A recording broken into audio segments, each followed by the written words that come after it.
My name is Lauren. I have two boys, 15 and 11. My 11-year-old son is vaccine injured from his 18-month vaccines. We got them a little bit late, so we got them probably about 20 or 22 months. He got the DTaP, the HIV, and the pneumonia vaccines that day, and that was the fourth doses for those vaccines.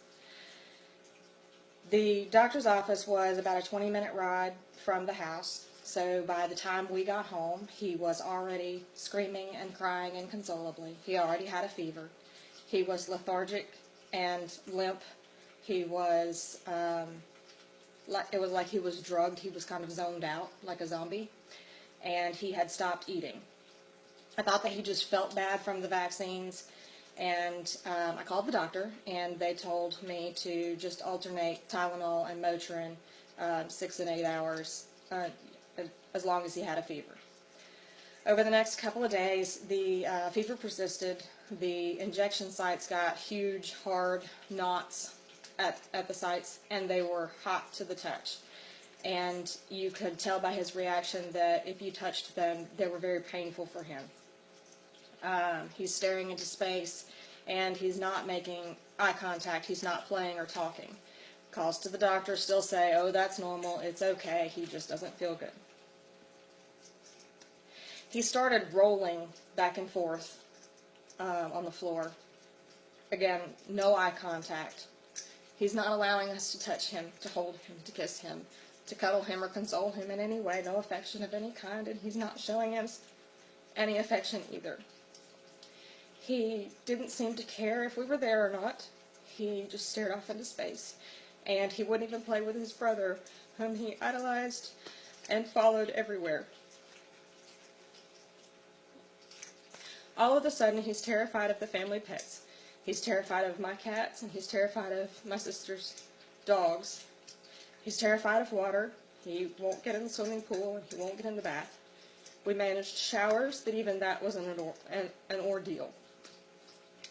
He started having bowel trouble. He was either constipated or had diarrhea, and it was all or nothing. There was no in-between. He started getting random rashes all over his body, and the eczema that he had got so severe that his skin actually cracked and bled. He had the eczema since the day we left the hospital when he was born. And looking back now, I can see that with every round of vaccinations, the eczema seemed to spread to new places and get worse. The following month, he got a shingles vaccine on his arm. And he had his first asthmatic episode that landed us in the Le Bonheur Minor Emergency Care in the middle of the night. He started having dark circles under his eyes. They were either purple or blue or red or sometimes yellow, but he always had circles. When he had the shingles rash on his arm and we went into the doctor's office, when the doctor told me that it was shingles, I asked him about everything that had happened since he got his vaccines, and this shingles since he had gotten the chickenpox and the MMR vaccine 10 months earlier. And when I questioned him about this all being vaccine reactions and the shingles being a vaccine reaction, he looked me dead in the face and he told me, "You are just upset because your son is showing autistic-like symptoms and you are looking for someone to blame and jumping on a bandwagon." Obviously, we left quickly, and I spent a little bit of time on the phone with some of the other doctors in the practice, and a few of them actually even agreed with me and said that what we were seeing was vaccine injury. However, they wouldn't write a medical exemption letter for him because the practice had a policy that they don't write medical exemption letters, and if they wrote one for me, they would have to write one for everybody else. And that's when I knew we were on our own. And that's when I started researching, and we started trying to recover him. Because we live in Mississippi, it began a very long battle for medical help and also a medical exemption letter so that he could go to school at some point. It took us 8 years, 5 doctors, and politics to get a political exemption that should have been a medical exemption for my vaccine-injured son. It took 2 more years to get one for my other son. Finally found a doctor in a neighboring state that looked at the timeline and the events and diagnosed with encephalitis post-vaccination. which means that either one of the ingredients in the vaccine or the virus in the vaccine itself caused his brain to swell, and with that, a certain degree of brain injury. Knowing what we know now, and that we had no medical help at the time, we know that we are extremely lucky that he's still with us, and that he's mostly recovered, unlike so many other kids. He finally said his first post-vaccine injury sentence to me when he was about 5 years old. He said, "I really like this song," and I cried. We got him completely potty trained about a month before kindergarten, and he had wanted to go to school so badly. But I was afraid he wouldn't get to because it was so difficult to potty train with the bowel issues. We still see signs of vaccine injury. He still rolls back and forth every night when he sleeps. He has some trouble focusing in school and keeping up. He still has eczema on his hands and feet, and the poor thing, the skin on his hands and feet just peel in sheets, which actually could be a sign of mercury toxicity.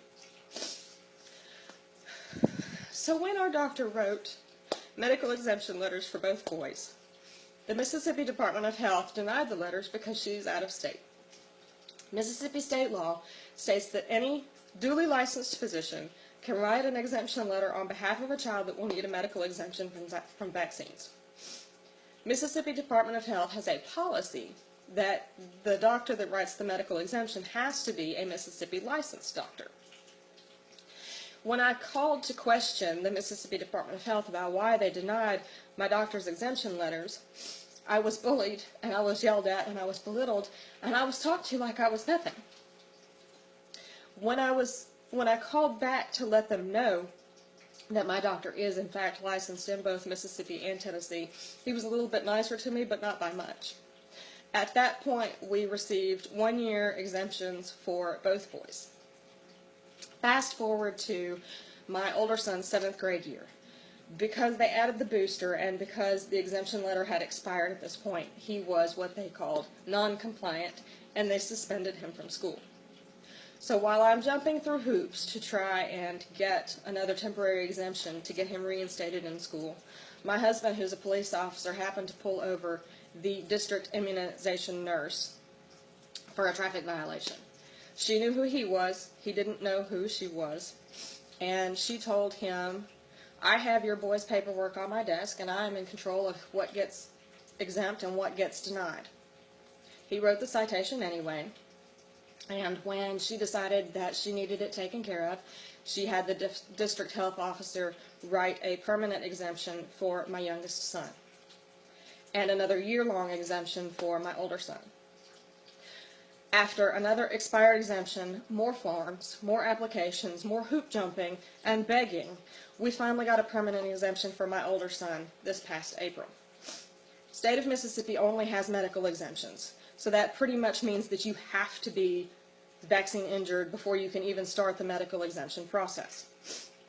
That's if you can find a Mississippi doctor who won't fire you for not wanting to follow the schedule, even though you already have a vaccine-injured son or child. And that's if you find a doctor who will write you a vaccine exemption letter. It is then submitted to the Mississippi Department of Health, who will deny it for any and every reason. No parent who has already sacrificed a child to the greater good, and who has already had to live with the all-consuming guilt for not trusting that gut instinct and not doing the research first, should ever have to fight their state for the right to say no more and never again. At the end of the film in the Q&A, they always ask if you have a vaccine-injured child or a vaccine-injured family member to please stand up.